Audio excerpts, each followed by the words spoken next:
Okay, so brother, today class we will discuss on the candlestick, the multiple time frame, how we can use the mathematics in candlestick, how we can identify and understand the wicks of the candlestick and what's the purpose of the wicks and how candlestick closes inside, outside the wicks, then what information passed to the traders. So what next can be move in the market. So it's very important because we are trading the candlestick and understanding the candlestick is very important in the trading.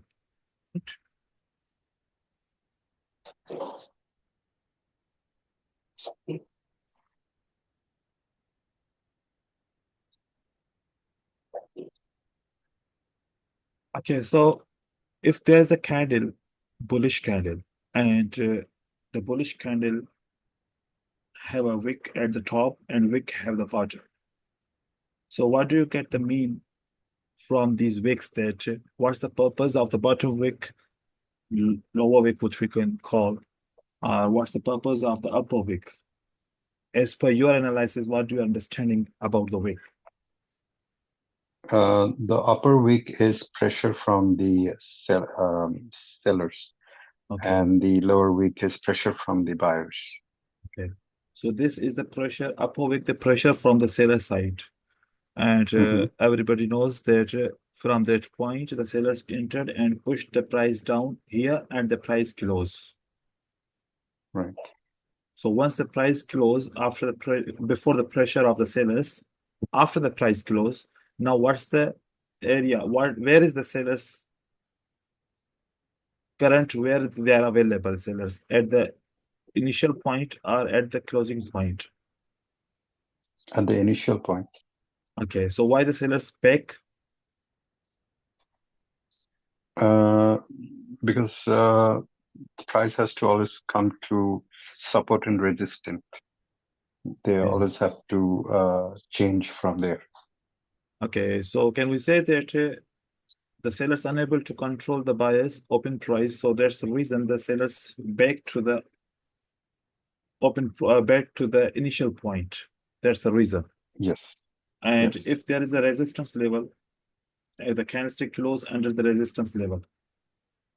So now what will be the seller's availability at the top of the wick or at the resistance level?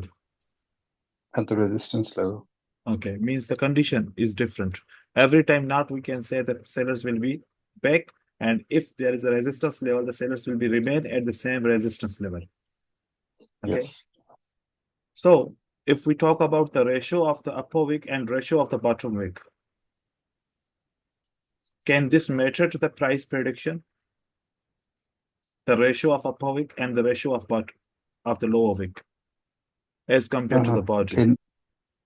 In my opinion, yes. Okay. So what do you think that if the upper wick is greater than the lower wick, so we can consider the more pressure from the seller side and candlestick Yes. become weak? Okay, nice. Yes. So, for example, if the lower wick is greater than the upper wick and lower wick is greater than the body, so what do you mean by that? Pressure. There's a stronger pressure from the buyers. Buyer side. So we can say the buyers It's control the market more than the rejected. yes. Okay. It's like बचपन में हम लोग जब Hmm. School में tug of war खेलते थे, Hmm. रस्सी को पुल करना. It's like that. So it's a win of tug of war. Okay. So, for example, that is a lower wick. So what I get the mean, how I can use this lower wick, I get the information from the candlestick that this candlestick shows the buyers have a more power than the seller. This wick after that we can use. What do you think? I did not understand. Okay, नहीं I, समझा I'm मैं. I'm telling that this is a candlestick which have a lower wick and it shows that the buyers are in a power.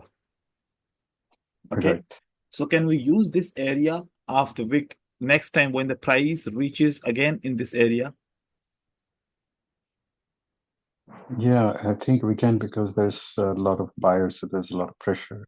Okay, we can use as it a support area, or you can use it a access of bias area, or you can use that as a control point of the buyers, which the sellers failed in this area, and here there is more interest of the buyer because this is a strong area for the buyers.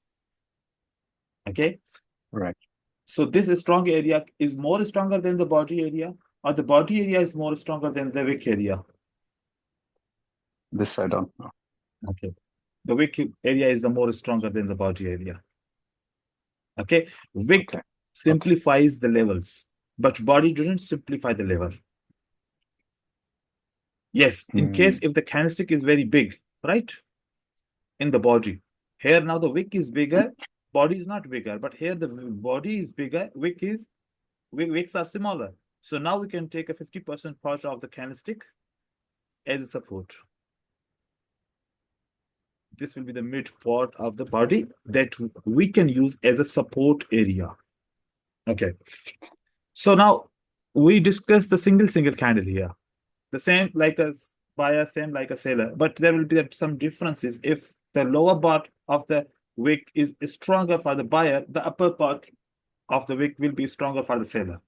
Okay, the information will be a little different. Okay, so Brother, before you continue, yes, I just want to clarify because yes, so the wick is the sign of strength than the body.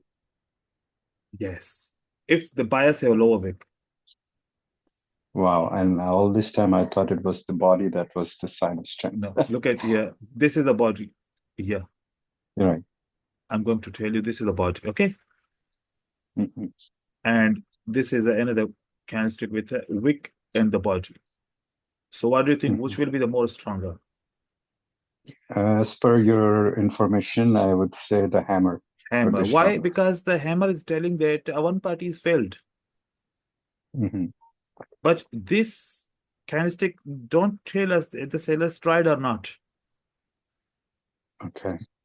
Here we have a information that sellers tried till that level, and then the buyers control them overall, right? Right. But here, whatever the demand occurred in a market, as per the demand supply they get, and they create a candle. Okay, because when there is a demand is created, in against the demand, the supply will be available for the market. That's the reason price moves up, right? So here Right. we can say the demand and the supply. Is it equal? In a single candle, we cannot say. In a single candle means, for example, if I say the buyers have a 1,000 units demand, okay? Mhm. The sellers give the 1,000 supply. Yes or no, we don't know. We don't know. Don't But know. when we will know, when we get the three candles. This is a candle which have a wick, right? Another is a candle which have a wick or not. But the third candle have a wick which crosses the first candle higher wick. Now, the middle candle tells that as much I have a demand, as much I got the supply. Mhm. The price is balanced now. The price is balanced now. Balance. But now, in case if you found a movement of three candles, sometimes these will be not a same color. I'm giving you an example. Now, for example, that candle, right? Now, this wick and the lower wick is not matching. Okay. Mm. Now, the buyers are telling as much we have a demand, we are not getting in the market. Means the demand is more than the supply. Here, demand is equal to the supply. But demand is greater in terms that consecutively in the market, the demand is coming. But here, the supply not meets the demand. So we can say this movement is an imbalance movement. This movement is a Imbalance. imbalance. And this movement is a balance. Balance. Now, what will be the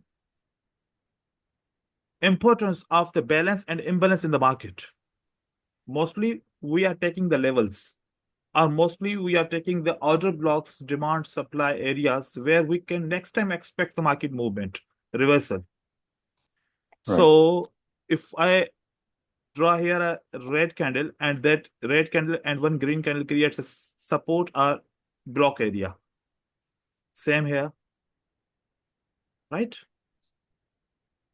So now I can say that the setup number 2 is more stronger than the setup number 1. Why? Because this is an imbalance area. Imbalance means, for example, a balance is what? Balance is that there is a 1 kg here, 1 kg here. So I can say this is balance, right? Right. But if the 1 kg here and 2 kg here, so we can say that no, there is no balance. One party is greater. Here, both parties are equal. Here, one party is greater. So in this, buyers are more than the seller. Here, the buyers and sellers are equal. So what will happen that if the price back in this support or in this block area, market will reverse back. Market will reverse back because the buyers are more, so we can expect the next buyer's movement. But here, 50-50 there are chances. Sometimes it's possible, and sometimes market never respect it. So balance and imbalance also is important in the candlestick. Okay, so now one thing we understood that a green candle, if have a lower wick, it's a stronger, and a red candle have a upper wick, it is stronger the body. Means wicks are, these wicks are giving the strength to the body, and sometimes wicks giving the weakness to the body. So lower wick in the red candle give the weakness to the body. Upper wick in a green candle give the weakness to the body. Okay. So now lot of information are in the wicks. This wick shows the weakness for the buyer. This wick shows the strength for the weakness for the seller and strength for the buyer. Here it shows the strength. Here it shows the strength. Okay, one more point is here. That is very important. I will draw some candles, and within the 2 seconds, you need to give me the answer, or 3 seconds, or maximum 5 seconds. Okay? Okay. Just I'm drawing. I have to identify I will the ask name you. of the candle. Oh, I will give you the question, right? Just I'm trying the format, and then we'll give you the question. How many candles are there? There's 5 candles. What will be the 5 candle? Which will be the 5-minute candle in the shape? Immediately, give me answer. It will be like weeks from top and bottom, and a green body in the center. Small, mid-sized green body. In case if there are 60 candles, how you will understand immediately? 60 candles. Wow, that will be hard. That will be a little difficult, right? Yeah. Because we will count Yes, all the candles that how the candlestick if we convert 60 candlestick into the one candle, then it will take a little time, right? Right. No, it will take a 5 second. It will take a 5 second. How? See, just draw the open price, just draw the line at the open price and draw the line at the close price. This is the body, and upper will be the wick and lower will be the wick. Get my point? Wow. Yes, definitely. The first candle open price and second last candle close price. Within 5 seconds, you will understand what's the meaning of this movement. All over the movement is this one. This is the meaning of the movement. It means there is a neutral movement. This is not the strong for the sale, not strong for the buy. right? But they're neutral for the Mhm. buyer.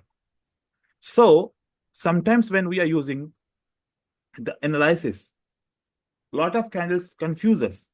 Okay, so here, from here to 1, 2, 3, 4, 5, 6, 7, 8, 9, 10, 11, 12, 13, 14, 15. There are 15 candles, right?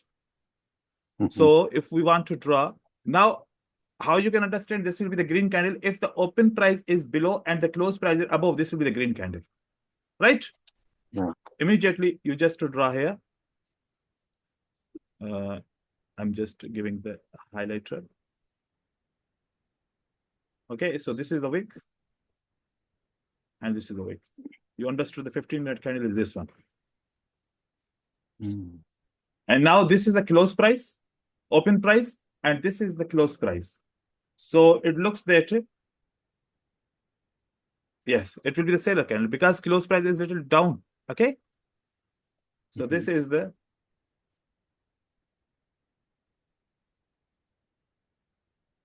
seller's candle in against the buyer candle. And then this is again the seller's candle.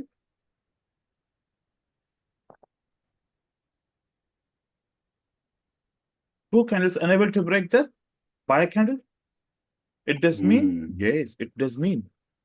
Because 30-minute sellers tried unable to break the buyer's open price. So at the next candle, if we see the next candlestick, open price and close price, this is the close price. And this is the meaning of the candle, right? So whatever the number of the candles, first candle and last candle, it will give you the body, and remaining all the candles on this shape, it will be the wick. So candlestick math is very important because when we are talking about the patterns giving the 4 information. How much information? 4 information. You know the name of the pattern or don't know the name of the pattern, it doesn't mean. We just understand what's the meaning of that pattern. Okay. I'm going to draw here a pattern and then you will tell me that what's the meaning of the pattern in terms of strength and weakness. So this pattern in terms of strength and weakness, what it mean?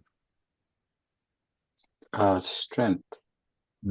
It's a strong or Strength it's for a weak? buyer. Strong. Strong. Okay. I'm going to draw another pattern. What it mean? Weakness Weak. for buyer. Okay.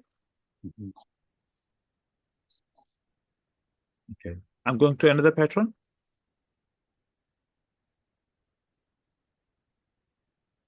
What it mean?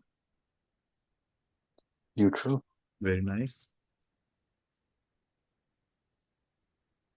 Okay, so I'm going to draw a one candle.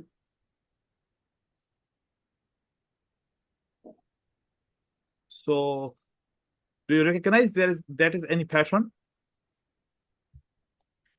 There is a wick on the top and bottom, and they're equally same size. So I'm saying it's neutral. It's neutral.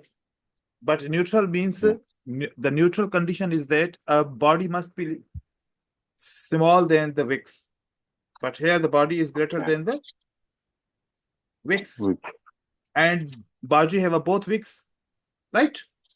So this is a normal candle, normal bullish candle. Okay.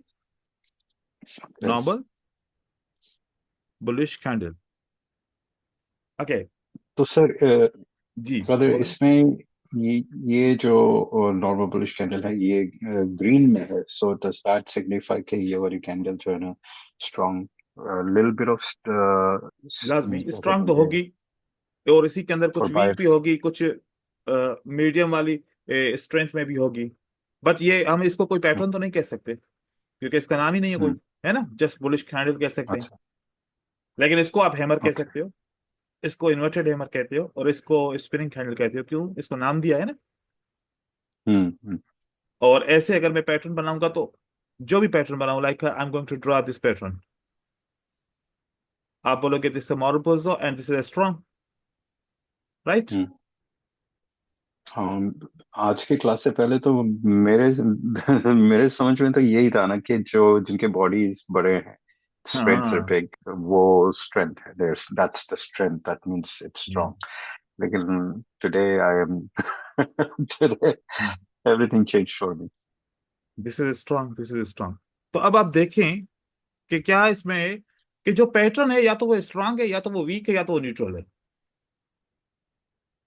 अच्छा, ये कैसे strong हो गए? इनमें तो week भी नहीं है, मतलब है, एक में तो है नहीं और दूसरे में ओपनिंग में है और दूसरे में क्लोजिंग में है, सो Less than 5% wick in a candle, hmm it creates a pattern, but one-sided it must not be wick, it must be shaven, क्योंकि इसका नाम है ना, हमने पढ़ा है क्या, क्लोज मारुपोजो, राइट। हम्म और ये ओपन है, ओपन पे विक नहीं है, शेविन है ओपन पे, ओपन मारुपोजो।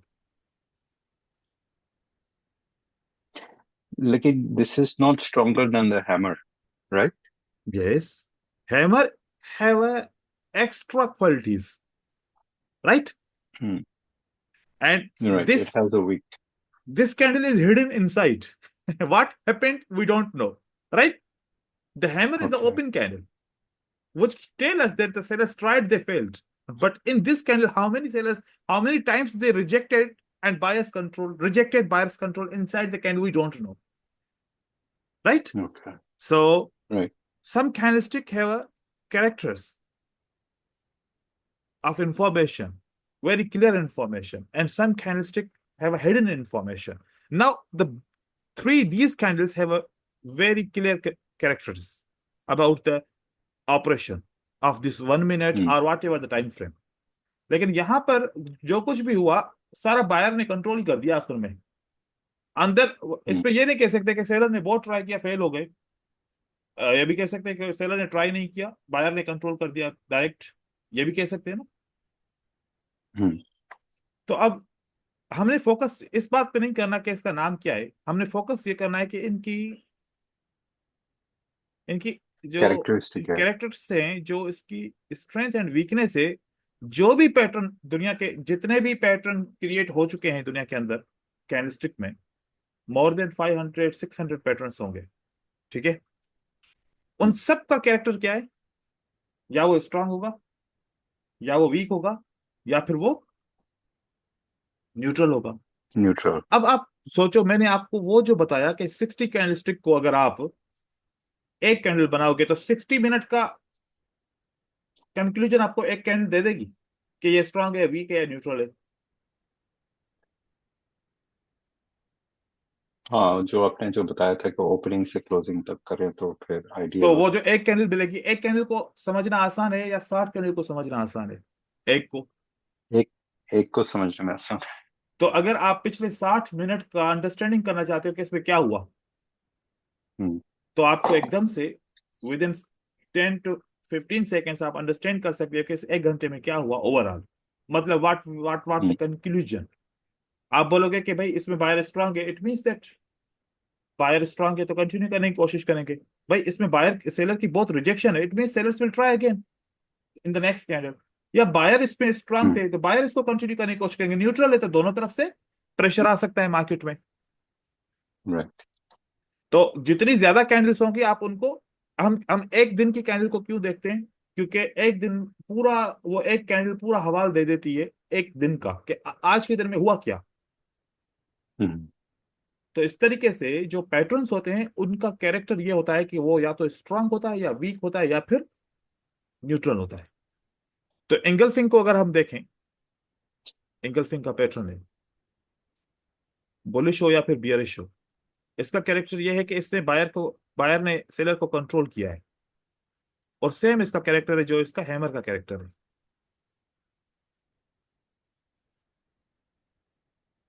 और जो ये वाली कैंडल है piercing line,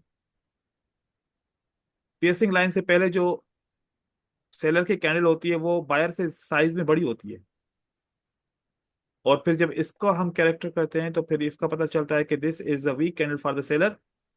if the weak candle for the seller means it is the good for the buyer. Hmm. तो पैटर्न का मतलब वही निकल रहा है, क्योंकि हम अगर तीन पैटर्न को समझ लेना, ये वाले तीन पैटर्न को, तो सारे पैटर्न हमारे क्लियर हो जाते हैं। तो ये समझना है कि हम, क्योंकि पैटर्न को तो हम यूज करेंगे ना, कि उसके जी। बाद क्या क्या है करना है, हमें बाय करना है या सेल करना है। तो ऐसे आप पैटर्न्स को अंडरस्टैंड करेंगे कि उनकी स्ट्रेंथ क्या है, वीकनेस क्या है उन, और बाकी नाम याद करना, हाँ वो कम्युनिकेट करने के लिए आसान है। अच्छा है कि मैंने एंगल्फिंग को ट्रेड किया तो मुझे मेरा प्रॉफिट हुआ या लॉस हुआ, ये कम्युनिकेट करने के लिए अच्छा है। हम्म। ठीक है। तो ये देखो पैटर्न्स का ये होता है कि बस याद रखो कि सिर्फ पैटर्न के अंदर तीन किस्म की ये इंफॉर्मेशन होती है, स्ट्रांग, वीक, या फिर न्यूट्रल। ओके, नाउ अगर एक कैंडल है उसका अपर विक है, दूसरी कैंडल उसके अपर विक को क्रॉस करती है,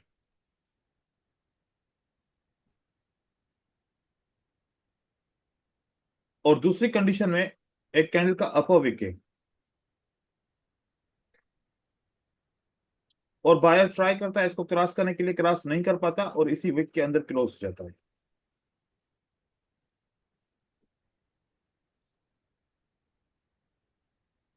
अब इसका मतलब क्या हुआ इन दोनों का आपके हिसाब से?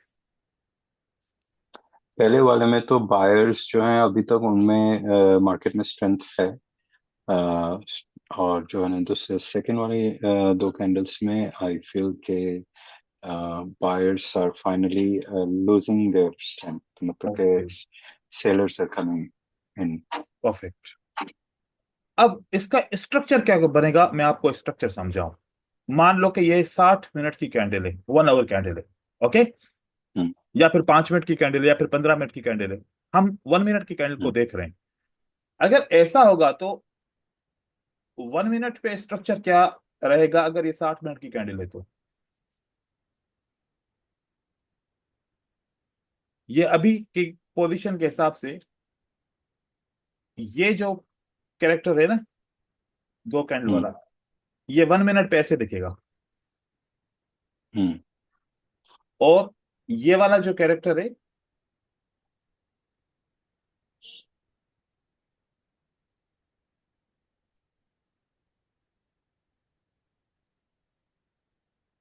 ये 1 मिनट पे ऐसे दिखेगा। हम्म। मतलब जब हम वेव्स की बात करते हैं, अगर मैं यहां पर एक वेव ड्रॉ कर रहा हूं, ये मैंने वेव को ड्रॉ किया, तो इसको कैंडल में कन्वर्ट करूंगा तो मुझे इसका इंटरमीडिएट लेना पड़ेगा कि कौन सी कैंडल कब क्लोज हुई। तो मैं इसका एक वर्टिकल लाइन लूंगा, भाई ये पहली कैंडल की मूवमेंट है, वो दूसरी कैंडल की मूवमेंट है। ठीक है। हम्म। तो अब इस मूवमेंट के अंदर आप अगर क्या कह सकते हो कि बायर को सेलर ने दोबारा कंट्रोल करने की कोशिश की है ना? हम्म। ये वीक मूवमेंट लग रही है, और ये आपके लिए कौन सी मूवमेंट लग रही है? ये स्ट्रांग मूवमेंट लग रही है। लेकिन ये उसके बदले हम्म। में, ये नंबर 1 की मूवमेंट के बदले में ये नंबर 2 की मूवमेंट क्या है, वीक है। हम्म। तो जब कैंडलस्टिक मूव करती हैं तो कैंडलस्टिक हमें बताती हैं कि if we are unable to cross the wick, कि हम कमजोर हो चुके हैं, वीक हो चुके हैं। क्या हो चुके हैं? वीक। अब वीक वीक। होने के बाद क्या होगा, कि बायर वीक हो गया। बायर क्या हो गया? वीक हो गया। Weak. This is the buyers movement, buyers telling that I am weak. Hmm. अब वीक होने के बाद मार्केट में दो किस्म की कंडीशन आ सकती है। या तो सेलर रिवर्सल करेगा, या तो सेलर रिवर्सल करेगा, सेलर आएगा, या तो बायर एग्जॉस्ट होगा। या तो बायर क्या होगा? Exhaust. Means last effort of the buyer. तो हम्म। बायर की एक ऐसी कैंडल बनेगी जो साइज में पिछली 5 कैंडल से साइज में बड़ी होगी। तो यहां पर लोग समझेंगे कि this is a strong candle, दिखने में तो लग रही है ना, हम्म। लेकिन है नहीं। This is the sign of reversal, this is the sign of, reversal. क्योंकि इन दो कैंडल में they unable to break the wick, and if you find any bias candle which broken both wick, this will be considered exhaustion candle। हम ये नहीं कहेंगे कि buyer ने दोबारा कंट्रोल हासिल कर लिया, नहीं, यहां पर क्या कहेंगे कि बायर अब एग्जॉस्ट हो चुका है, अब मार्केट वापस नीचे आएगी, अब वापस मार्केट नीचे आएगी। नीचे आएगी।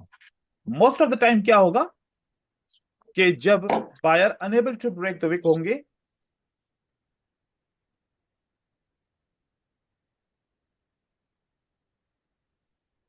रिवर्सल। तो रिवर्सल आएगा। और ये आप देखेंगे most of the time seller को यहां तक आना पड़ेगा, कहां तक, यहां तक, दो कैंडल में आए या फिर तीन कैंडल में आए। अब सेलर यहां से कंटिन्यू करने की जल्दी नहीं करेगा। बायर ने मार्केट की मूवमेंट स्टार्ट कहां से की थी, यहां से, राइट। वीक कहां पर हुआ, यहां पर। क्या बायर दोबारा मार्केट में एंट्री करना चाहता है, आना चाहता है, कि अपनी उसी पॉइंट से जहां से उसने दोबारा स्टार्ट किया था, पहले स्टार्ट किया था, क्या दोबारा स्टार्ट करना चाहता है? तो मार्केट में एक रिएक्शन आएगा, मार्केट में एक रिएक्शन आएगा बायर का। अब यहां पर कोई भी बायर कैंडल दे सकता है। वो बायर अपनी इंफॉर्मेशन कैसे दे सकता है? For example, buyer will tell us that I am strong, I want to enter in the market again, right. I am weak, I don't want to enter in the market. लेकिन लोग क्या समझते हैं, this is a inverted hammer reversal pattern, market need to move up. But यहां पर इसने क्या किया, राइट। इंफॉर्मेशन दी, राइट, कि नहीं अब हम नहीं आ सकते, क्योंकि अगर हम रिजेक्ट हुए, अब मार्केट को क्या होना पड़ेगा, सेलर कंटिन्यू करना चाहेंगे, ठीक है। यहां पर एक और मूवमेंट है। I found in up trend market is moving in a strength,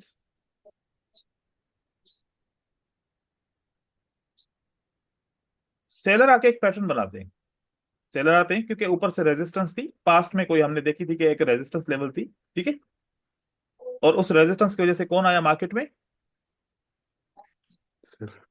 seller. Buyer के मूवमेंट स्ट्रांग थी, बायर ने रिजेक्ट किया थोड़ा सा, तो सेलर के नीचे क्या बन गया, एक विक आ गया। Then again sellers tried and rejected and close inside their own wick, right. अब ये इंफॉर्मेशन है कि we don't want to continue, we don't want to continue, कि अपने विक को क्रॉस ना करने का मतलब होता है कि we are not ready to go down. तो यहां पर क्या आएगा फिर मार्केट में, फिर बायर मार्केट में आएंगे। अब लोगों का, मैं आपको लोगों की साइकोलॉजी बताऊं।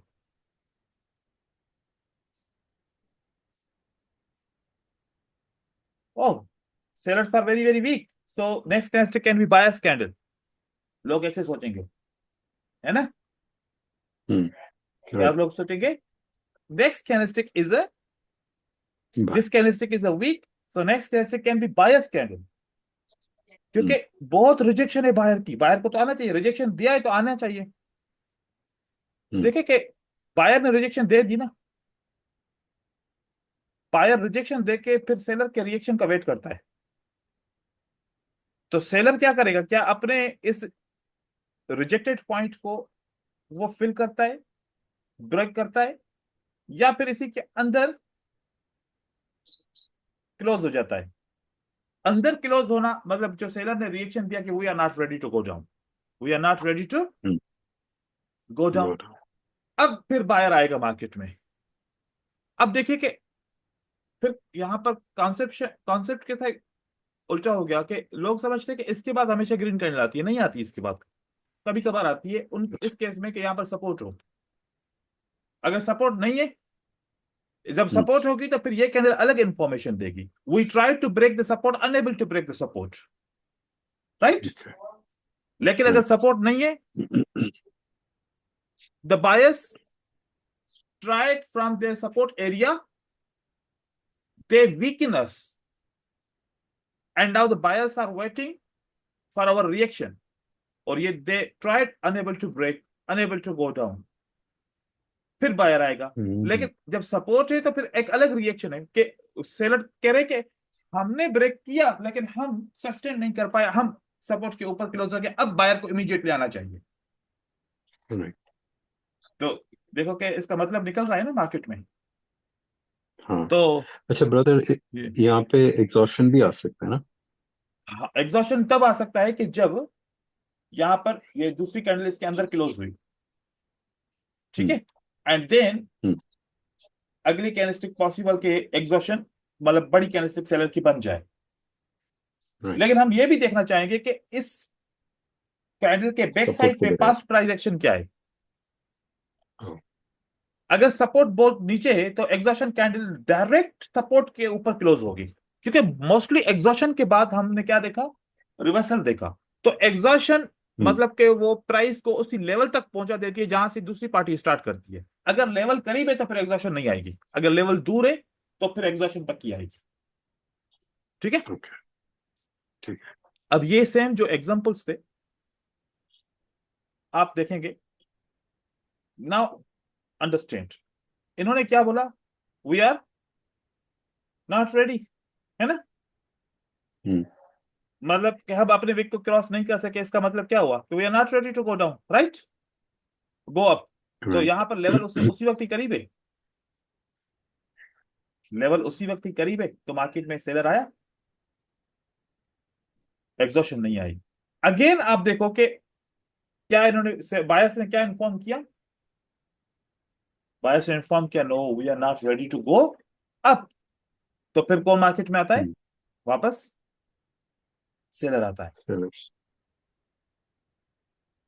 यहां पर देखें, नीचे से विक बड़ा है साइज में, लेकिन ऊपर वाले विक को क्रॉस नहीं कर पा रहे। इसका मतलब है कि ये जो सपोर्ट है, ये जो डिमांड का एरिया है, ये इस रेजिस्टेंस से स्ट्रांग नहीं है, रेजिस्टेंस से स्ट्रांग नहीं नहीं है। है।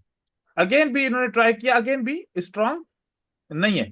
तो इंडिसिशन हुआ मार्केट के अंदर, सेलर आया वापस, ठीक है। ये हम्म, पॉइंट हम नोट करेंगे मार्केट के अंदर, और ये पॉइंट हम नोट करेंगे, अगर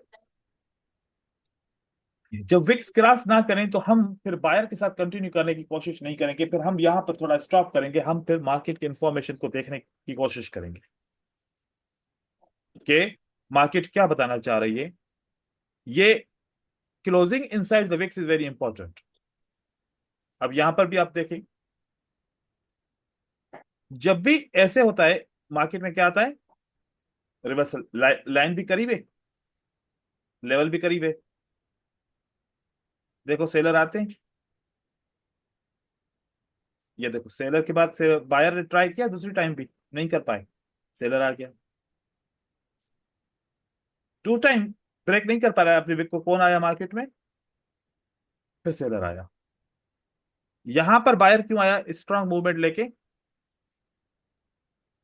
ये सेलर क्या कर रहा है, कोशिश ट्राई कर रहे हैं ना ब्रेकआउट करने के लिए, हम्म, नहीं कर पा हम्म, रहे। तो फिर कौन आया मार्केट में, बायर आ गया। तो यहां पर चेक कीजिए,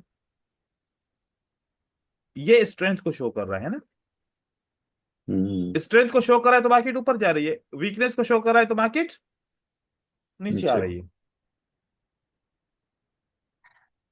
तो ये विक्स हमें एक नेक्स्ट टारगेट के बारे में बताते हैं, और जब विक ब्रेक्स नहीं हो पा रहे होते तो फिर उस वक्त इंफॉर्मेशन मिलती है कि कौन सी पार्टी कंटिन्यू करना चाहती है या कौन सी पार्टी कंटिन्यू नहीं करना चाहती। अब ये आपको विक्स के बारे में पता चला। नाउ हम्म, ये जब विक्स बनते हैं, जब उनको एक कैंडल दूसरे कैंडल के विक को क्रॉस करती है, तो इसके अंदर से क्या हमें टारगेट मिल सकता है, कि प्राइस की मूवमेंट कहां तक हो सकती है, यस, ये हमें मिल सकता है, ये हमें मिल सकता है। देखिए, अब हमारे पास 4 एग्जाम्पल होंगे, कितने? 4, है। 4 examples. If the buyers unable to break the own wick, so the next target for the price is this one. If sellers control the buyers upper wick, the next target is what? This one. Same, if the sellers unable to break their own wick, the next target of the price movement will be this one. If the sellers controlled by the buyers with the lower wick, what will be the next target? The market goes to this area. अब आप सोच रहे होंगे कि 1 minute पे मैं देखूं तो क्या फायदा मुझे, कि ज्यादा से ज्यादा मुझे यहां पर सेलर ने इसको कंट्रोल किया और प्राइस यहां तक पहुंची, ठीक है, कभी 2 कैंडल मिलेगी, कभी एक ही दूसरी कैंडल इसको कंट्रोल कर लेगी। यहां पर देखो, ये सेलर अनेबल टू ब्रेक हो गया, तो क्या प्राइस इसी ओपन प्राइस को टच किया? हम्म। ये सेलर को अनेबल टू ब्रेक हो गया, क्या प्राइस ने इस पॉइंट को टच किया? एंड यहां पर देखिए, अनेबल टू ब्रेक ऊपर विक क्रॉस किया, क्या सेलर ने इसी प्राइस को टच किया? हम्म। और यहां पर जब ऐसे हुआ तो प्राइस ने इमीडिएटली टच नहीं किया था, लेकिन फाइनली आके प्राइस ने टच किया और उसी के बाद रिवर्सल आया मार्केट में। देखो, हम्म। ऊपर सपोर्ट को कम रेस्पेक्ट करे, नीचे वाली सपोर्ट को ज्यादा रेस्पेक्ट किया, और यहां पर दिखने में तो है ही नहीं कोई सपोर्ट, ऐसा है कि नहीं है? हाँ।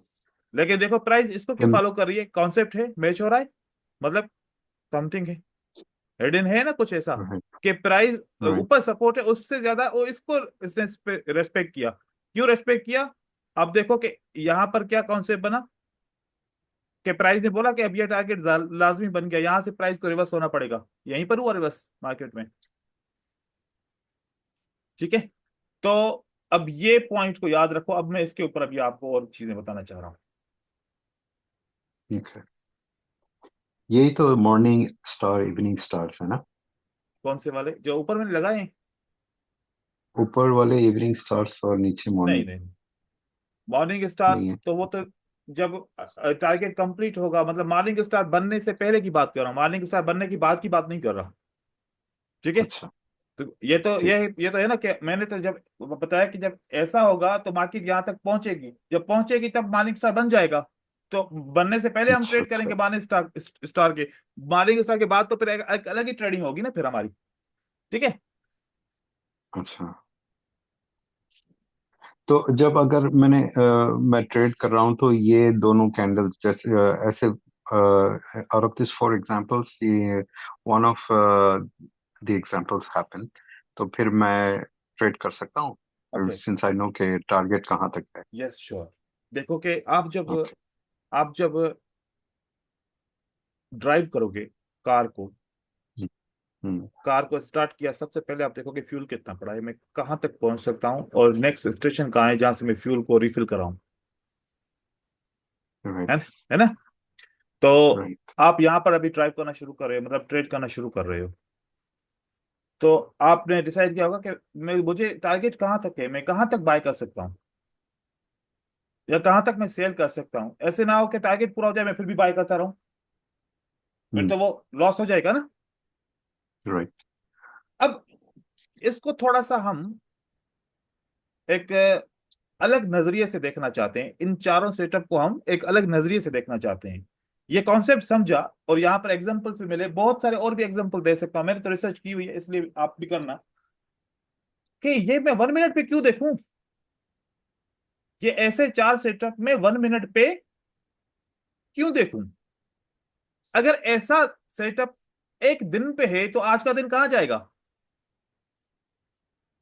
आज का दिन सेल में जाएगा। सेल में जाएगा। आज का दिन कहाँ जाएगा? ऊपर जाएगा। आज का ऊपर दिन कहाँ जाएगा जाएगा? एंड नीचे आएगा। आज का पूरा दिन अप ट्रेंड रहेगा, तो फिर आज का माइंड बना हुआ अप ट्रेंड में ट्रेडिंग करने की। और क्लोजिंग भी पता चल गया कि कौन क्लोज होगी। कहाँ तक मार्केट जाएगी, है ना? हम्म। वाह। ये मैं अमेजिंग। 4 घंटे पे क्यों ना देखूं कि 4 घंटे की मूवमेंट, अगले 4 घंटे की मूवमेंट क्या रहेगी, अगले 1 घंटे की मूवमेंट क्या रहेगी, अगले 5 मिनट की मूवमेंट क्या रहेगी। राइट। तो मैं ये हायर टाइम फ्रेम पे देखूंगा। कहां पर देखूंगा? Higher right. टाइम फ्रेम पे देखूंगा। फिर लोअर टाइम फ्रेम पे अपना टारगेट बना के, भाई यहाँ पर 5 मिनट की ट्रेडिंग कर सकता हूँ, 15 मिनट की ट्रेडिंग कर सकता हूँ, 1 मिनट की ट्रेडिंग कर सकता हूँ। 1 मिनट पे देखूंगा तो उतना फायदा नहीं होगा जितना हायर टाइम पे देखूंगा तो फायदा होगा। जी जरूर। अब फिर जब ये देखेंगे तो फिर 50% 60% ये काम करेगा, 50% 60% काम नहीं करेगा। फिर सवाल पैदा होगा कि कौन सी कंडीशन देखूं कि 100% काम करे। फिर उसका भी एक तरीका हम्म। है। उसका भी एक तरीका है कि भाई इस सर्कमस्टेंसेस में अगर ये अपीयर होता है पैटर्न तो काम करेगा, अगर ऐसे नहीं होता तो फिर काम नहीं करेगा। नहीं करेगा। तो वो भी इसकी कंडीशन होती है, ठीक है। अब देखें, मैं 5 मिनट पे जाता हूं। यूरो यूएसडी का पैटर्न हम 5 मिनट पे देखेंगे, यूरो वर्सेस यूएसडी। और हम एक काम करते हैं कि इनको दो चार्ट्स में ओपन करते हैं। एक का टाइम फ्रेम रखेंगे 5 मिनट और एक का टाइम फ्रेम रखेंगे 1 मिनट, ठीक है। जैसे मैंने आपको बोला कि यहां पर विक क्रॉस हुआ, बायर ने किया, इन्होंने खुद का विक क्रॉस नहीं किया, फिर बायर ने विक क्रॉस भी किया। अब नेक्स्ट टारगेट क्या है मार्केट का? अपर विक है, ये वाला हम्म। विक है। हाँ। अब आप चेक करेंगे कि क्या मार्केट वाकई में इसी जगह पे पहुंच के रिवर्स किया है या नहीं, इसी जगह तक पहुंची। हाँ, हाँ। ये 1 मिनट पे कैसे दिखा, मैं आपको दिखा रहा हूं। हमने यहां से ट्रेडिंग चलो स्टार्ट की, हाँ। कहां से? ये इसकी क्लोजिंग प्राइस है, क्योंकि हमारा मार्केट यहां तक जाएगा। तो अगर मैं यहां से हम्म। इसको चेक करूं,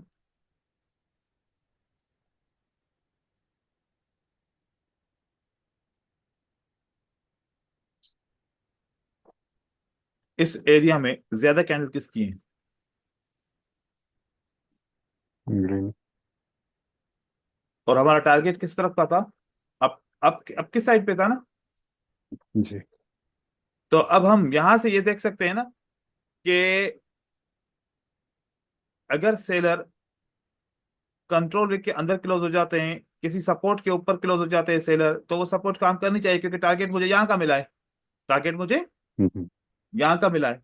तो ये टारगेट हो जाएगा कि यहां से मार्केट ऊपर की तरफ जाएगी। और ऐसे 5 मिनट की भी ट्रेड कर सकते हैं, ठीक है। अब यहां पर एक और सेटअप मैं आपको दिखाना चाह रहा हूं, ये वाला। यहां पर चेक कीजिए, ये कैंडल बड़ी होनी चाहिए। पहली कैंडल बड़ी होगी तो आपको टारगेट बड़ा मिलेगा, ठीक है। हम्म। अनेबल टू ब्रेक हुआ, ये टारगेट पूरा होना चाहिए। क्या इतना ही टारगेट पूरा होकर फिर बाहर क्यों आए वापस? है ना? हम्म। हाँ। इतना ही टारगेट पूरा होता है और फिर बाहर वापस आते हैं मार्केट में। क्योंकि बायर ने स्टार्ट कहां से किया था, कहां पर फेल, कहां पर हुए, यहां पर हुए। और स्टार्ट कहां से किया था, यहां पर। तो बायर ने कहा कि हम उस जगह से दोबारा स्टार्ट करने की कोशिश करेंगे जहां पर फेल हुए थे पहले।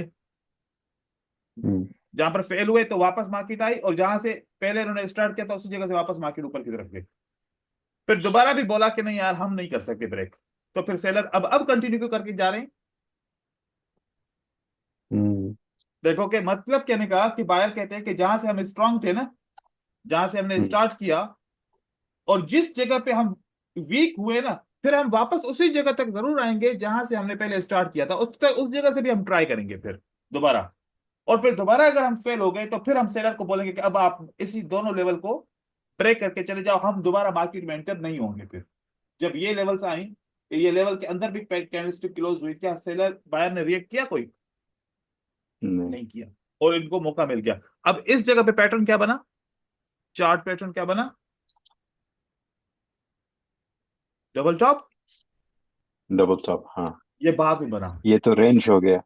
मतलब ये बाद में पैटर्न बना है ना, चार्ट पैटर्न। पहले हाँ कैंडलस्टिक हाँ। फॉर्मेशन किया, कैंडलस्टिक फॉर्मेशन ने पहले से हमें इंफॉर्मेशन दे दी थी कि हम क्या करना चाह रहे हैं, फिर उसी के हिसाब से चार्ट पैटर्न बना। तो chart pattern will tell us a future, future movement है ना, कि भाई जब हम्म। लॉन्ग टर्म मूवमेंट क्या रहेगी, इनसाइड मूवमेंट कैंडलस्टिक ने बताई, फिर long term movement chart pattern ने बताई कि हाँ ये सही कह रहे हैं, कैंडलस्टिक के हिसाब से ये फेल हुए, तो अब हम डबल टॉप का पैटर्न बन चुका है, तो अब मार्केट लॉन्ग टर्म के लिए नीचे जा सकती है, दैट्स पॉसिबल। राइट। तो कैंडलस्टिक के अंदर लेकिन ब्रदर, यहाँ पे एक सवाल था मेरा। हम्म, यहाँ पे एक्यूमुलेशन और मैनिपुलेशन का कोई चक्कर तो नहीं नजर आ वो रहा। अभी आगे चल के देखेंगे, ठीक है। अच्छा, ठीक है। हाँ वो फिर ठीक है। ऑटोमेटिकली आपको नजर आ जाएगा। वो अक्यूमुलेशन ओके। मैनिपुलेशन को टाइम चाहिए, उसको क्या ओके। चाहिए, उसको एक पूरा टाइम चाहिए कि हम अपनी मर्जी से किसी मतलब की जगह पे भी अक्यूमुलेशन और मैनिपुलेशन ड्रा नहीं कर सकते। ओके। जैसे अगर आपको कल याद हो, तो मैंने क्या कहा था कि Monday Tuesday Wednesday Friday, right. तो मंडे के दिन अक्यूमुलेशन होती है ना। हम्म। तो 4 घंटे की कैंडल बनती है, 1, 5, 9। एक एक बजे, 1 बजे अगर कैंडल स्टार्ट होगी 4 घंटे की, तो खत्म कब होगी, 5 बजे। 5 बजे। फिर 5 बजे अगर स्टार्ट होगी तो खत्म कब होगी, 9 बजे। फिर 9 बजे स्टार्ट होगी तो कब खत्म होगी, 1 बजे रात को, है ना। हम्म। फिर 1 बजे स्टार्ट होगी तो 5 बजे। फिर, तो 9। ये कौन सा मॉडल बन गया, 159 159, right. Hmm. 1 is accumulation, 5 is a manipulation, 9 is a distribution। Every day, every time 9 बजे ट्रेंड बनता है। 9 बजे is this New York is time, New York New York time. Time, okay. Not our time, right. Not out. Okay. तो आप उस 9 देखो, अगर वाकई अगर देखो 1 बजे पे एक्यूमुलेशन है, 5 बजे पे हम्म। उस एक्यूमुलेशन का ब्रेकआउट हुआ है, तो 9 बजे डिस्ट्रीब्यूशन आएगी। फिर वो राइट। टाइम पे डिस्ट्रीब्यूशन आएगी। ओके। अगर 1 बजे रिट्रेसमेंट हुई है, क्योंकि यहां पर क्या थी, डिस्ट्रीब्यूशन थी, डिस्ट्रीब्यूशन के बाद क्या आता है, रिवर्सल और रिवर्सल कंटिन्यूएशन। और कंटिन्यूएशन। तो यहां पर 1 बजे ने क्या किया, रिट्रेसमेंट किया, तो फिर 5 बजे फिर अगेन एक्सपेंशन आएगी मार्केट की। फिर नौ हम्म। बजे क्या होगी, मार्केट के अंदर एक रेंज होगी। तो ये था 4 घंटे का टाइम, ये था 4 घंटे का 4 घंटे टाइम। का टाइम। तो हम अभी टाइम को कंक्लूड करेंगे, सारी चीजों को, क्या मैं जो मैनिपुलेशन एक्यूमुलेशन का कॉन्सेप्ट देख रहा हूं, क्या टाइम के साथ मैच कर रहा है, तो फिर ट्रू है। अगर टाइम के साथ मैच नहीं कर रहा, तो फिर मैं भी ट्रैप हो रहा हूँ, हो सकता है मार्केट में, है ना। तो हर हम्म। चीज अपनी जगह पे होनी चाहिए। तो तो जी बोले। 1 बजे एशियन एशियन मार्केट या ऑस्ट्रेलिया का? 1 बजे न्यूयॉर्क का हम बोलते हैं ना, न्यूयॉर्क का टाइम आप सिलेक्ट करोगे, ये हमारा ये वाला टाइम, इसके ऊपर नहीं देखोगे आप। ये अच्छा। टाइम आप नहीं देखोगे, आप देखोगे कौन सा टाइम, आप देखोगे ये वाला टाइम मैं आपको दिखा रहा हूँ। न्यूयॉर्क।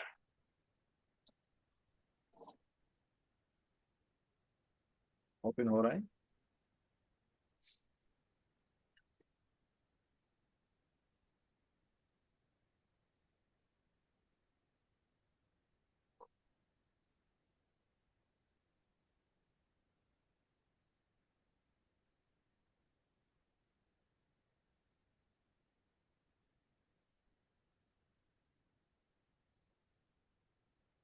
ये हमारे पास 4 घंटे की कैंडल्स है, ठीक है।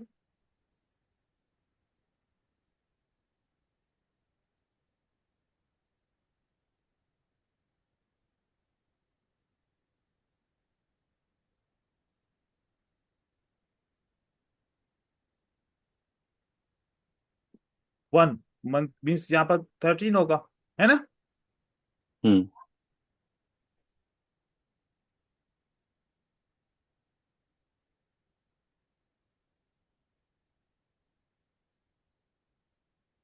ये टाइम और बता रहा है, ये वाला टाइम और बता रहा है। इसके ऊपर हम आएंगे, मैं आपको ट्रेडिंग व्यू के ऊपर टाइम का एक इंडिकेटर भी दूंगा जो खुद ही टाइम वगैरह सब कुछ एक पोर्शन बनाएगा, और वहां पर वो इंडिकेटर बताएगा कि this is accumulation, this is distribution, manipulation. क्योंकि इसमें टाइम की गेम है बहुत बड़ी।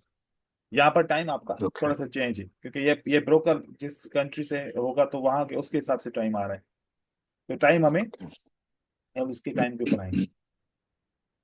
तो अब यहाँ पर आप फोकस करें सबसे पहले, ये जो आपको मैंने कॉन्सेप्ट दिया, इस कॉन्सेप्ट को हमने 5 मिनट के, जब 1 मिनट पे ट्रेडिंग कर रहे हैं तो 5 मिनट का चार्ट हमारे सामने जरूर खुला होना चाहिए। ठीक है? जी। क्यों? इससे क्या पता चलता है कि आप एक स्ट्रांग ट्रेंड में ट्रेडिंग कर रहे हैं, आप एक स्ट्रांग ट्रेंड के अंदर ट्रेडिंग कर रहे हैं। अब जैसे रुको देखिए, ये जो मार्केट का ट्रेंड है, यहां पर मैं अभी आपको सामने से दिखा रहा हूं।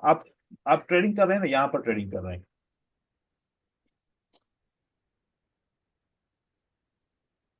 आप यहां पर ट्रेडिंग करें, ठीक है? आप यहां पर तो 1 मिनट पे तो ये देखेंगे ना, आप ट्रेंड स्ट्रांग मूवमेंट ऊपर की तरफ जा रही है। ठीक है? हम्म। फिर ये वाली कैंडल बनी। अब ये 5 मिनट पे पैटर्न क्या बना? विक्रॉस हुआ, नहीं। विक्रॉस हुआ है ना? अच्छा, हाँ। एक ग्रीन बड़ी कैंडल को सेलर ने ऊपर से विक्रॉस कर दिया, सही है? सही तो है। अब इसका फार्मूला क्या है कि प्राइस कहां तक जाएगी?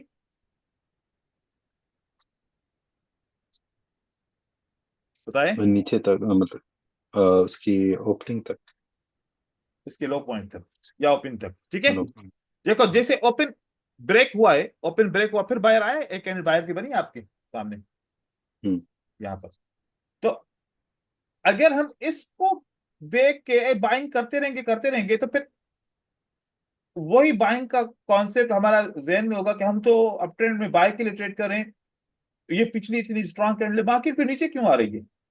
मतलब फिर हमारा तो हम्म। साइकोलॉजी डिस्टर्ब हो जाएगा ना। राइट, कॉन्फिडेंस भी खत्म हो जाएगी। यार मैं तो अप ट्रेंड में ट्रेड कर रहा था, ट्रेड डाउन ट्रेंड बना, मुझे पता ही नहीं चला।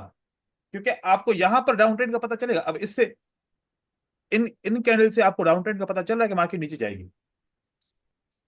हम्म। लेकिन इस कॉन्सेप्ट के हिसाब से पता चल रहा है ना, इस हम्म। कॉन्सेप्ट के हिसाब से पता चल रहा है कि मार्केट का टारगेट क्या रहेगा, ये। तो अब यहां से लेकर यहां तक आप क्या सोच के ट्रेड करोगे? बाय का। जब भी बाय के पैटर्न को ट्रेड किया, आप तो अप ट्रेंड में थे, आपकी सोच अप ट्रेंड में अटकी हुई थी। ये पैटर्न फेल, ये पैटर्न हम्म। फेल, ये पैटर्न फेल, ये पैटर्न फेल, बाय का ट्रेड तो काम ही नहीं हो रहा। लेकिन सेलर के पैटर्न सारे भी नीचे आ रहे हैं, लोअर लो लोअर लो बनाते जा रहे हैं, है ना? हम्म। हम्म। तो इस टाइम फ्रेम पे ऐसे देखेंगे, फिर हमारी एनालिसिस ऐसी रहेगी कि सिर्फ 5 मिनट को देखने की जरूरत नहीं है। एनालिसिस के साथ साथ हमारा एक ये वाला पैटर्न भी रहेगा, 15 मिनट, है ना? अब यहां ओके। पर चेक कीजिए। फिर मैं आपको इसका तरीका बताऊंगा कि इस ये कैंडल ने, ये अनेबल टू ब्रेक हुआ, हाँ, और ये वाली हम्म। कैंडल ने क्या किया, इसका विक क्रॉस किया है। तो अब हम, ये कंसेक्यूटिव कैंडल है तो हम इसको एक कैंडल मानेंगे। अब इस यहां तक प्राइस जाएगी, कम से कम यहां तक कम से कम प्राइस जाएगी। तो मार्केट इस तरीके से ऊपर की तरफ जा रही है। लेकिन ये 5 मिनट पे कैसे दिखेगी? ये डिफरेंट दिखेगी 5 मिनट पे। फिर 1 मिनट पे कैसे दिखेगी? बहुत बड़ा सा ट्रेंड दिखेगा एक, है ना? हम्म। तो यहां पर, यहां से पता चला कि मार्केट का अभी टारगेट 15 मिनट पे क्या है? 15 मिनट पे टारगेट है मार्केट का ये, सही है? ये, क्योंकि हम्म। ये बना और इसने विक क्रॉस किया, तो यहां से पता चला कि ये टारगेट है मार्केट का। कौन से टाइम फ्रेम पे? 15 मिनट के टाइम फ्रेम पे ये इसका टारगेट है, ये वाला। ठीक हो गया? हम्म। तो 5 मिनट पे टारगेट क्या पड़ेगा? कितनी कैंडल? 3 कैंडल ऊपर की तरफ गई। हम्म। और 1 मिनट पे क्या होगा कि यहां पर हम, कम से कम हमें पता है कि मार्केट का टारगेट ये है, तो इसमें हम अपनी कौन सी स्ट्रेटजी यूज कर सकते हैं? साइकोलॉजिकल पैटर्न की स्ट्रेटजी यूज करें। सारे साइकोलॉजिकल पैटर्न पे विन हो रहे हैं मार्केट के। हम्म। हम्म। और पैटर्न्स को देखें तो मोस्टली पैटर्न्स भी विन हो रहे हैं, और मार्केट का डायरेक्शन ऊपर जा रहा है, सपोर्ट भी काम कर रही है। तो स्ट्रेटजी वर्क कर रही है, तो ये एनालिसिस है, मल्टीपल टाइम फ्रेम के एनालिसिस। सिर्फ हमने एक फार्मूले के ब्याज के ऊपर, कि अगर एक बायर अब सेलर की कैंडल के विक क्रॉस करता है, या seller unable to break their own wick, ये वाला आता है हायर टाइम फ्रेम पे, तो उससे लोअर पे क्या असर आएगा, उससे लोअर पे क्या असर आएगा। तो सेम जब आप एक दिन के ऊपर चले जाओगे या 4 आवर के ऊपर चले जाओगे, तो आपके पास कम से कम 4 घंटे का तो, 4 घंटे का तो कम से कम आपके पास होगा ना, कि भाई मैं 4 घंटे में क्या होगा मार्केट के अंदर। 4 घंटे बहुत के अंदर कुछ। बहुत कुछ हो सकता है मार्केट के अंदर। ठीक है। हम्म, तो आपने आज जो एनालिसिस समझनी है मार्केट में, जो काम जी। करना है वो मैं आपको बताऊं।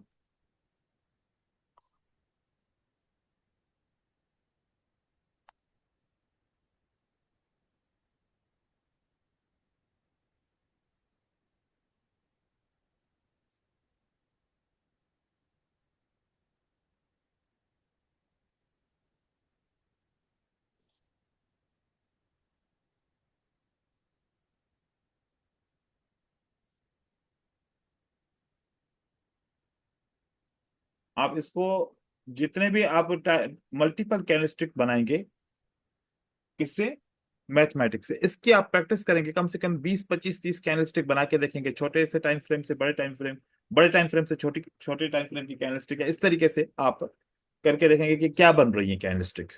ये प्रैक्टिस आपके पास होनी चाहिए, तो आपको एक ट्रेंड के इंफॉर्मेशन के बारे में पता चलेगा कि मेजर ट्रेंड क्या कह रहा है, और असल में मार्केट की मूवमेंट क्या समझ में आ रही है।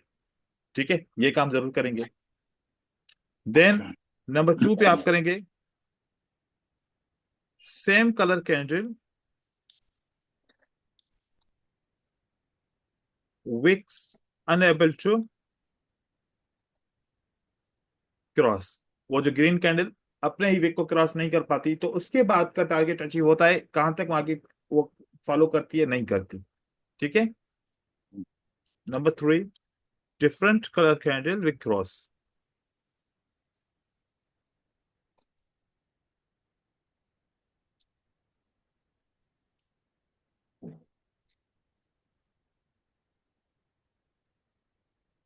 ये 3 काम आपने जरूर करना है। ओके। फिर हम इसी लॉजिक के ऊपर मार्केट का स्ट्रक्चर समझेंगे, स्ट्रक्चर बनाएंगे, क्योंकि आप ऐसे कल को कंफ्यूज ना हो जाएं,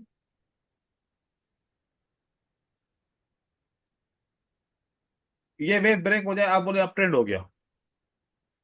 हम्म। अब आपको मैं एक बात बताऊं, गौर से समझिएगा। मैं इस स्ट्रक्चर के ऊपर फोकस करूंगा। अब ये स्ट्रक्चर कैंडलस्टिक में कैसा दिखेगा, फिर आप मुझे खुद बताओगे कि अब टारगेट यहां से मार्केट नीचे गिरनी चाहिए या ऊपर से मार्केट नीचे गिरनी चाहिए। ठीक है। ठीक है। ये समझो कि एक कैंडल है, कौन सी वाली, ये समझो कि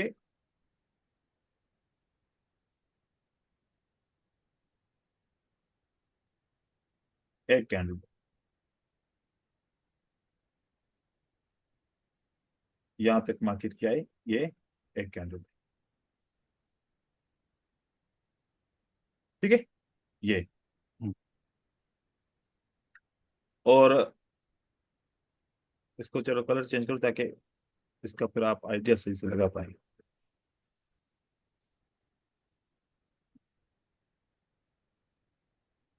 ये सेलर की कैंडल है, हम्म। यहां ऊपर तक। से वीक होगी और नीचे से वीक होगी।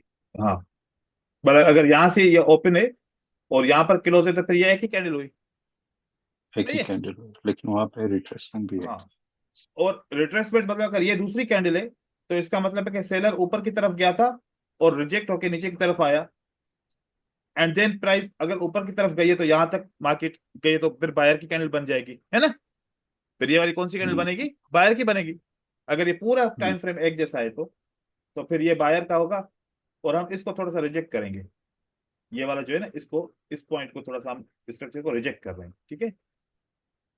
हम्म, और मान लो कि थोड़ा सा विक इसके अंदर भी है, मान लो कि थोड़ा सा विक इसके अंदर भी, इस है। रेड कैंडल के अंदर भी है। अब हमें पता चला कि इस मार्केट स्ट्रक्चर के अंदर ये कैंडल है ना।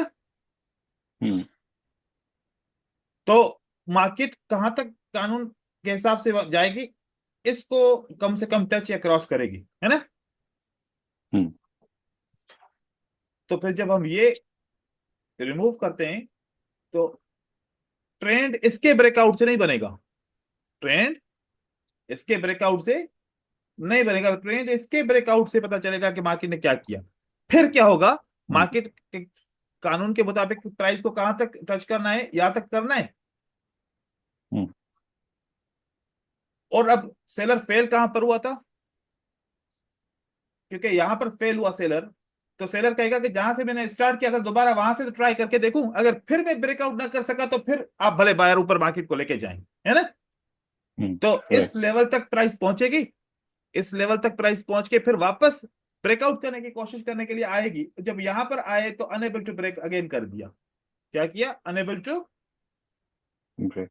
नहीं कर पाए, तो अब नॉन स्टॉप कौन जाएगा मार्केट में, बायर। तो हम्म जो कानून हमने समझा, रेंज देन एक्सपेंशन, तो वो बना। रेंज क्यों हम्म, बनी, बना। इस वजह से बनी। रेंज इसलिए बन रही थी क्योंकि सेलर फेल हुआ था, फिर वापस अपनी ओपन प्राइस तक गया जहां से उसने इस वेव को स्टार्ट किया, फिर दोबारा ट्राई किया, दोबारा फेल हो गया।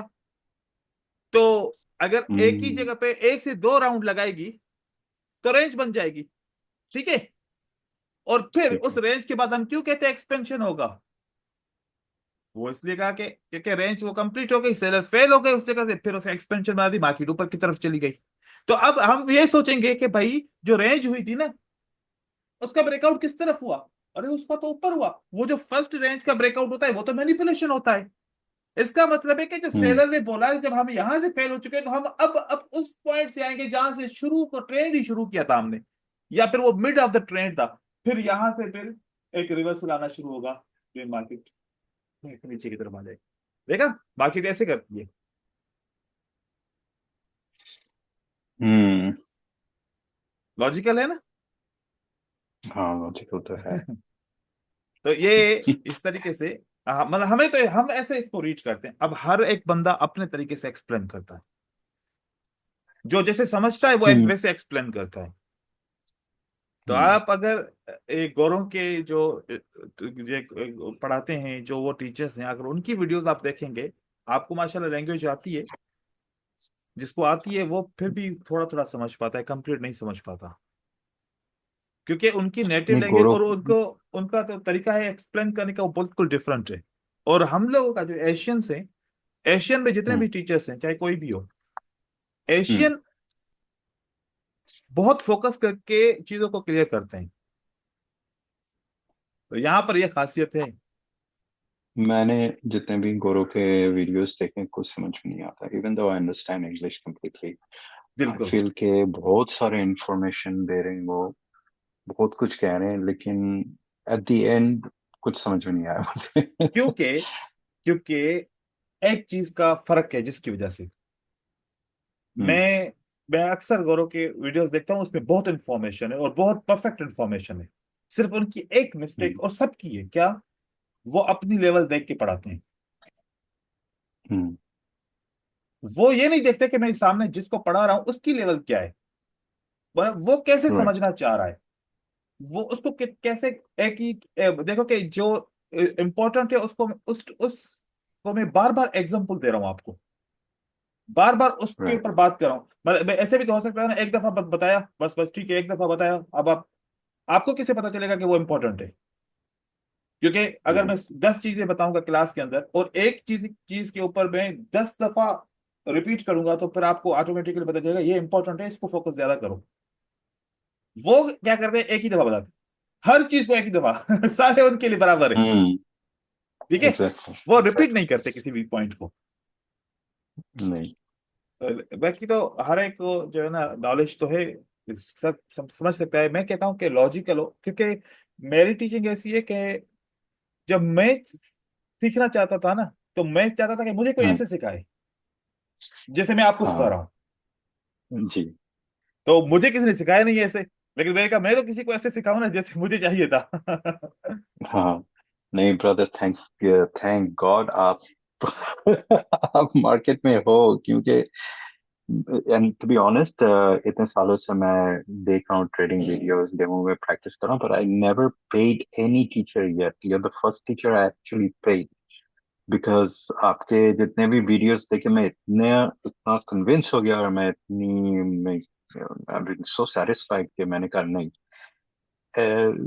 to buy your course and have a one-on-one teaching with you is a solid investment. It's a very good investment. बस यही कि जो आप जो सीखना चाह रहे हैं बस इसको, क्योंकि मेरा एक स्टूडेंट कामयाब हो जाए तो मेरे लिए तो सारी कीमत मेरी मेहनत की पार आ गई ना। जी बस ये है कि जी फिर आप जी इसको जो है ना आगे भी ऐसे ही जो है ना बताना है, क्योंकि मैं कोई चीज छुपाता नहीं हूँ, क्योंकि छुपाने से फायदा भी जी नहीं है ना। मैं जी ऐसा बंदा हूँ, कहता हूँ कि जो मेरा रिस्क मेरे साथ है, जो आगे वाला बंदा है उसका रिस्क उसके साथ है, जो मुझे पता है कम से कम मैं ना छुपाऊं, तो हर चीज हम्म, क्लियर कर दूं। फिर इस तरीके से आप भी आगे लोगों का ख्याल कीजिएगा, जिसको जो नीडी हो तो उसको समझाइएगा जरूर, उसको बताइएगा ताकि जरूर उसकी भी हेल्प जरूर हो जाए। जरूर चलो ठीक है जरूर। ब्रदर, फिर अभी कल इंशाल्लाह फिर वापस, कल तो सैटरडे संडे में ऑफ करता हूँ, अगर मैं कहीं नहीं गया तो मैं आपको इन्फॉर्म कर दूंगा, ठीक है? चलो ठीक है। क्योंकि ठीक है, नो प्रॉब्लम। Saturday Sunday